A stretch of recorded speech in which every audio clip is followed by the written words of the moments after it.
Hoy voy a plantearme la posibilidad de que la revuelta de Tiananmen hubiera desencadenado una transformación completa de China.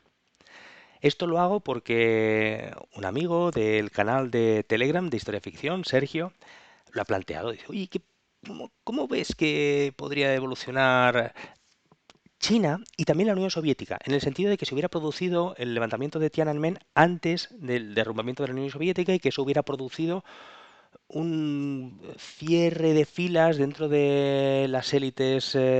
soviéticas que hubieran enrocado al régimen y lo hubieran hecho pervivir durante un tiempo. Bueno, pues, perdón. A ver, de entrada quiero decir que una suerte de Tiananmen la he descrito en la saga de la Tercera Guerra Mundial. En algún momento dado de la saga se produce algo parecido a un Tiananmen y a una posible resolución de una revuelta inspirada en esto. Entonces, ahí hay algo para buscar. Ahora, ¿qué habría ocurrido si cuando se produjo el levantamiento ese de Tiananmen? Vale, pues efectivamente, o sea, en la pregunta que me ha hecho Sergio va implícita la respuesta deseada, y es pues un cierre de filas de la Unión Soviética. O quizá no, porque la verdad es que creo que la Unión Soviética fue dinamitada desde dentro, que igual que el régimen del Partido Comunista Chino decidió mantenerse en el poder tal y como estaban y ser ellos los que condujesen las transformaciones de manera colegiada y organizada desde dentro del partido y de la organización del Estado, y que eso ha dado lugar a las transformaciones de la China que hemos visto radicales, con una utilización de los instrumentos de mercado para acumular capitales, para mejorar la posición de China respecto del mundo. Igual que hemos visto esto y controlado por el Estado, creo que la estrategia de los líderes de la Unión Soviética era diferente y que cuando la Unión Soviética colapsa, colapsa en gran parte porque su burocracia no está dispuesta a seguir con ese juego y deciden básicamente privatizar la estructura del Estado en cada una de las familias de burócratas y sus redes clientelares que tenían por debajo, y que de esta disputa por los despojos de la Unión Soviética podemos ver y se entiende aquellos locos años 90 en Rusia y en las antiguas repúblicas soviéticas en las que diferentes capos mafiosos, los oligarcas, se disputan como si fuera el salvaje oeste el control de empresas, de espacios económicos, de espacios de influencia, de la propia estructura del Estado, de qué capacidad tienes de influir y qué contactos tienes dentro de los nuevos aparatos del Estado, quiénes son los que heredan los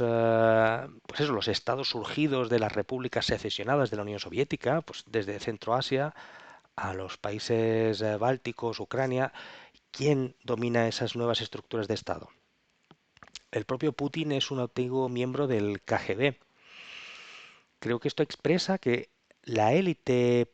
política y burocrática de la Unión Soviética hizo una voladura controlada del régimen. Entonces, claro,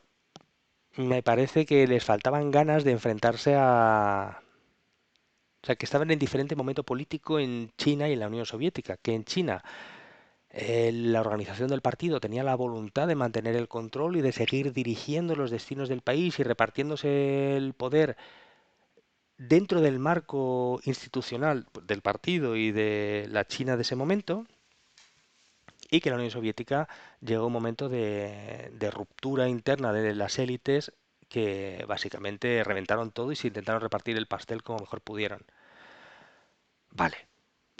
en cuanto a Tiananmen, pues ya digo que si en China se hubiera producido de alguna manera, que todo es imaginable, una transformación de China que a finales de los 80, principios de los 90, hubiera conducido a una pérdida del poder por parte del Partido Comunista chino, yo creo que en la Unión Soviética habría seguido con sus propias dinámicas y sus élites habrían dinamitado igualmente a la URSS, que ya estaba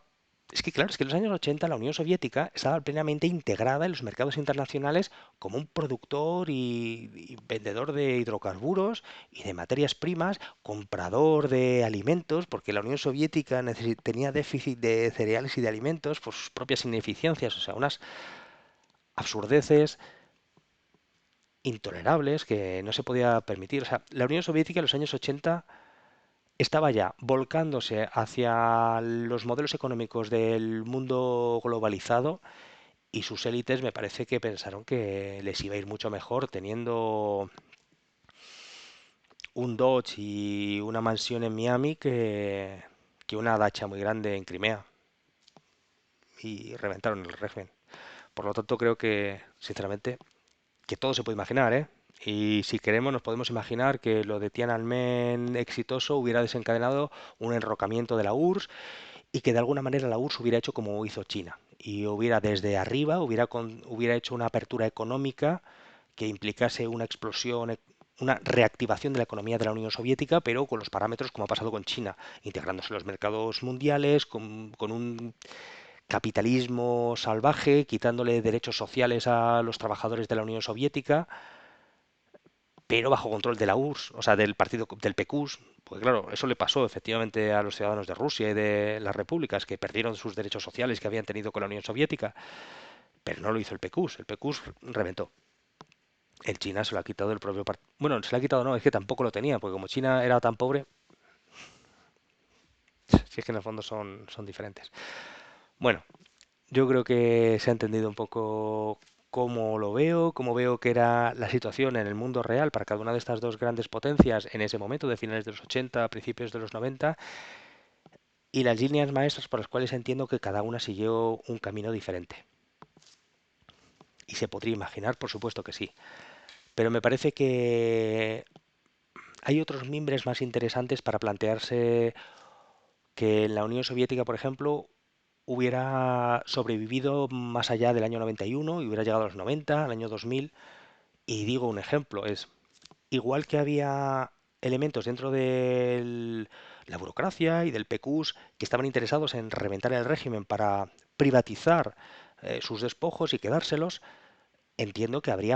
de hecho, claro que lo sabía, había facciones que eran partidarias de, bueno, pues de mantener el régimen como estaba, otros de seguir un camino como el que en último término ha seguido China, de liberalización de la economía, de integración en los mercados capitalistas, pero esto con control de un partido dictatorial y de un régimen, pues un régimen dictatorial de la Unión Soviética, pero con economía de mercado. O sea, probablemente había corrientes dentro y creo que ahí sí que se podría rascar más. O sea, plantear que dentro del PQS